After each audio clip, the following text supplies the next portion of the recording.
Better late than never, I suppose. In this video, I'm going to be talking about everything I saw from the spring 2018 season. There's opinions and stuff, and I can't talk about what I haven't seen. There's a time code with the whole list in the description if you don't want to listen to me talking forever.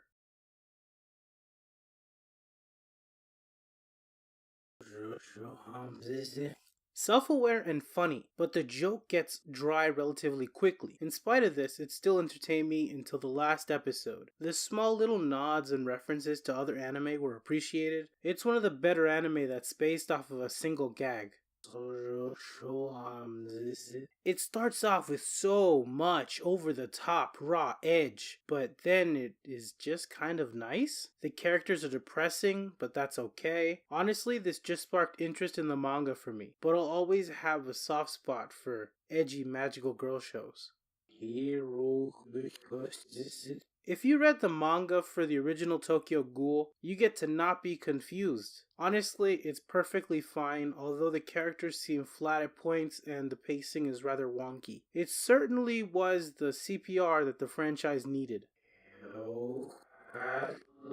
I wasn't gonna watch this, but someone told me it was great, so I watched it. I'm still not a slice of life person, but this one got me pretty hard. In very little time, I fell in love with these characters and their antics, and after a few episodes was saddened that it was over. It's just warm, fuzzy, happy times with nerd references.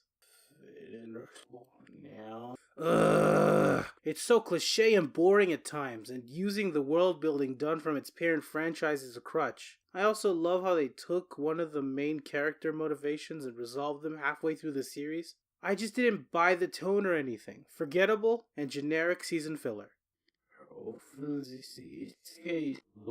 It's just another great season. Only this show could have so much heart whilst being so silly and lewd. I don't understand how they could cram character development, action, and a decent story all within this ecchi shell. I hope I don't have to wait long for the continuation.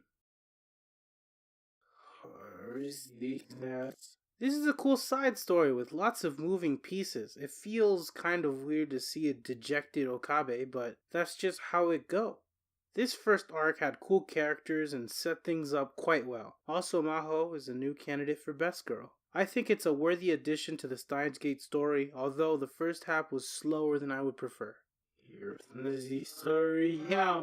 This first half of the season is great. Not only great, but plus ultra. This is what shonen is meant to be. Characters fighting evil with high stakes and giving it their all constantly. While other shows focus on power levels and showing off how high their numbers are, this season's offering of this show gave me the feeling of watching the big three back in the day. And from me, that's one of the highest honors I can bestow upon a shonen.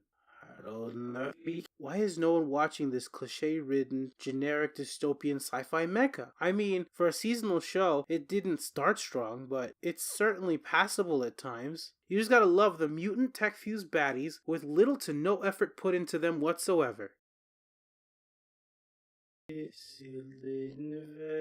It's more of the same, but sadly, this is the era where they abandon their great pacing and cool characters for decent pacing and characters being cliched. As if the introduction of numbers to show power levels wasn't generic enough, there aren't really any stakes because it feels like whatever wound they have will be fine and they'll win anyway. World building is cool, and I can't wait for season 3.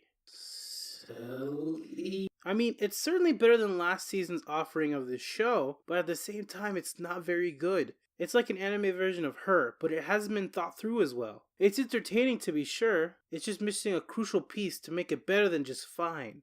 Also, I don't know how it's gonna end for another 2 months or so. Would have been better without the 4 heckin' recap episodes. Is so debated, and as is the internet, people aren't understanding and respectful of opinions that aren't theirs. I think that it was perfectly fine. It wasn't the best thing ever, but it also isn't television static levels of terrible. I'll agree that it does feel melodramatic, but not to the point where this is unenjoyable. Personally, I think the second half is stronger to a certain point, and after that, it'll either fall apart or be great. I think it's recommendable enough to where people should formulate their own opinions. For me, I looked forward to the episodes and the story was well written enough.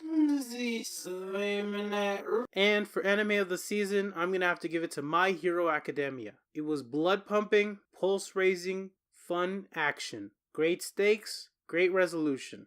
See you next season.